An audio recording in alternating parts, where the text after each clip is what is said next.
Welcome to another episode of M9NDtv with TEHUT-NINE, your host right here. Today I got a special guest. Y'all gonna love this one. Mr. Celebrity himself, Mr. Creative, the one and only OMAR TYREE. I'm gonna let him get into it and tell you a little bit about himself, and then we'll ask a couple questions along the way, and just see what Omar been up to. What's up, Omar? Yeah, I've been good, man. You see I'm growing up my little gray wisdom hairs right here. I never had facial hair before, but I think I'm old enough to do it now. So I got my little gray hairs here. I'm still handsome and young looking outside of that, All right, Mr. Young, Mr. I've Young. been hustling as usual, Most definitely. And we're entrepreneurs, so we got to make a living happen. Real quick, for those who don't know, man, just tell us a little bit about you. What your background is, some of the things you've done, and you know what I mean.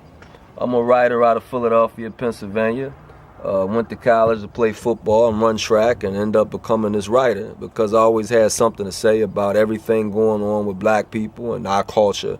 And so I became one of those radical thinkers and started putting it in books. And now I have 28 books. I've hit at least 5 or 6 New York Times bestsellers. And start trying to mess around with movies. I always write poetry. Started messing around with music. Started messing around with magazines and all kind of stuff. So I've been involved in a whole lot of stuff. You have some ups and downs. Now people don't read as much as they used to. They're addicted to cell phones and videos and entertainment. And so now I got to get involved with music again so I can get the attention of the young bucks who are stuck on these cell phones and videos and musicians, So if you want to make sure that, your name is out there and people understand who you are, you got to compete with that too. And so, I'm using all my facilities and my writing skills to make sure that I make an impact while I'm still alive. And I'm definitely still alive. Omar TYREE. So, you're working on some new projects. Yeah. What's that all about? What's the project all about? Well, the project I just finished was All Access. I had a brand new book that came out last September in 2015.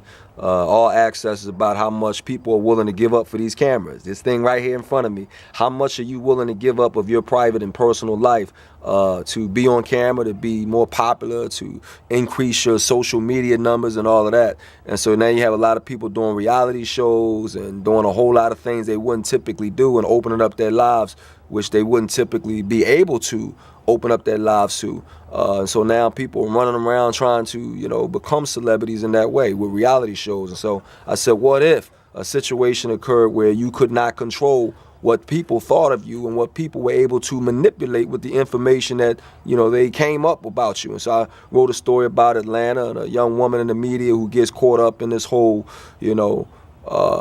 defamation game of who you are and who you did and and what you did and how many people know about it. And she got a husband and regular kids and a regular family. And so that book did pretty well.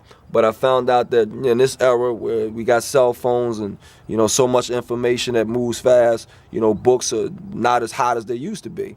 And so, I'm getting a whole lot of returns now. So I'm looking at, getting rid of these books and continue to be in that field. But at the same time, I'm thinking, hey, man, I got to make some movies. I got to make some music. I got to compete to make sure people know who I am with these books, which are great, hot movie ideas. But you got to get the films popping first. So I got to film that Lionsgate and Cold Black Fly Girl series. They finally going to get around to shooting. But I can't control the time factor on that. And so, it's a frustrating situation as a writer right now because, a lot of writers, unless you're doing movies and music, a lot of, frustrating writers in books and the magazine world and even the newspaper world, So I just happen to be in a profession that, you're going to have to keep fighting for to eat your meal, so to speak. Yeah. Wow. As a successful entrepreneur, entrepreneur, okay. Artist, I'm saying, someone who has broken through and done his craft on a national scale, international scale, because there's a lot of people out here writing and doing stuff, but they, and it's not that they're not great. They're great in their own right, but so far they've only been able to hit a local or regional audience. It's harder now. Yeah. It's harder now. What was your motivation? What motivated you to strive to people did you want to be rich? Was it money? Was it fame? What was it? People always have these exotic stories about, you know, lightning striking them and they becoming authors and writers. And yeah, for me, it was real simple. We had some English assignments where the teachers asked us to write about, you know, our friends and our family and our home place. And I started writing about Philadelphia. I went to the University of Pittsburgh, and I started writing about Philadelphia, going to house parties, chasing girls, playing football, getting in fights and all that kind of stuff. And I did it so well that my teachers were astonished, and, you know, my classmates, my peers were like, whoa, man, your stuff good, man. Your stuff sound like we right there, man, really. And so they were really excited by it. And so the teachers asked me to write a student diary my freshman year of college. And so I started writing a diary that they published in the student newspapers. And I had sophomores, juniors, seniors, grad students reading my work. And so I knew that at that point, you know, in my freshman year, that I was pretty good at putting words on paper and creating visionary stories and images that you can see and feel and relate to. And so it was just a thing for me that I was good at something and I didn't want to lose it. And so I was challenged to write a book. I had a friend named Michael Quigley from Pittsburgh, and I would always do these speak outs at different events that we had. You know, I always had something to say, you know. And so Mike Quigley was like, man, you think you know so much, you should write a book or something. And typically when you get challenged like that, especially coming from black people, young black people, writing a book, you typically would back down from that. But I wasn't the back down type. So I said, yeah, I am going to write a book. And when I said that, I shocked the rest of my peers and classmates, but I was already writing all the time anyway, and they was loving what I wrote. And so I said, all right, let me go ahead, go to that next step and write a book. And so it was just a thing of being good at it and not wanting to lose a talent that you obviously had in storage. And so I went ahead and started writing my first book at age 19, my sophomore year at the University of Pittsburgh.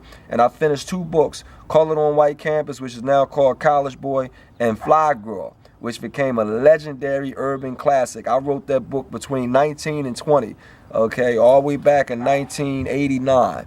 And that book is still famous to this day. So it's one of those things, man, where... About how many copies of that book have been sold to this day?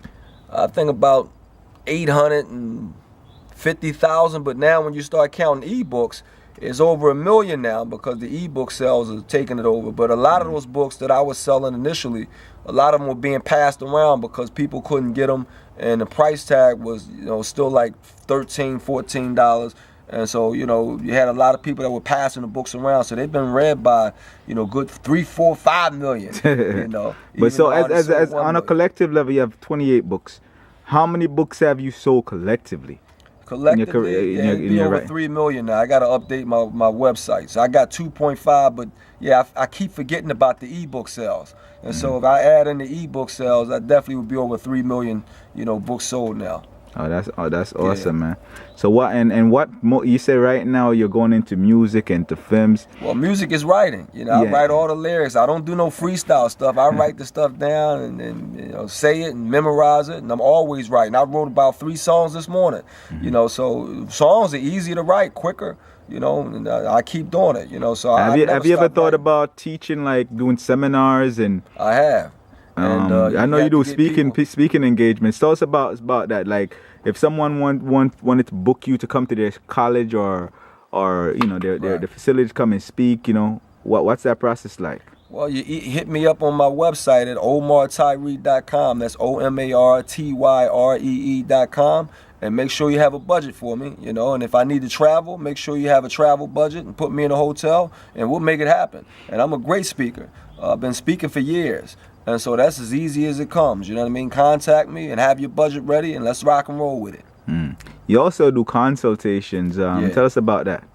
Consultations, you know, a lot of people want to write and be published authors.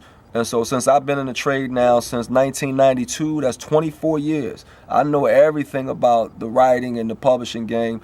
And so I charge folks, you know, a price where one-time fee, and then I'll help them through the rest of their career, you know. But they're going to pay me one time because I'm not going to give you my knowledge and my access for free. And a lot of times people are not serious, so that means you have to be serious. And it's not a big-time fee; it's a nice small fee, but it factors out people who want, you know, play with my time. I don't, you know, I'm not a, you know, playful person. So if you're going to get into the writing and publishing game, you got to take it seriously. And so I charge them a one-time fee just so they'll take it seriously and they take me seriously, and then we can rock and roll from there. And again, you can go to my website, OMARTYREE.com, and then grab the button that says consultation, and it explains everything.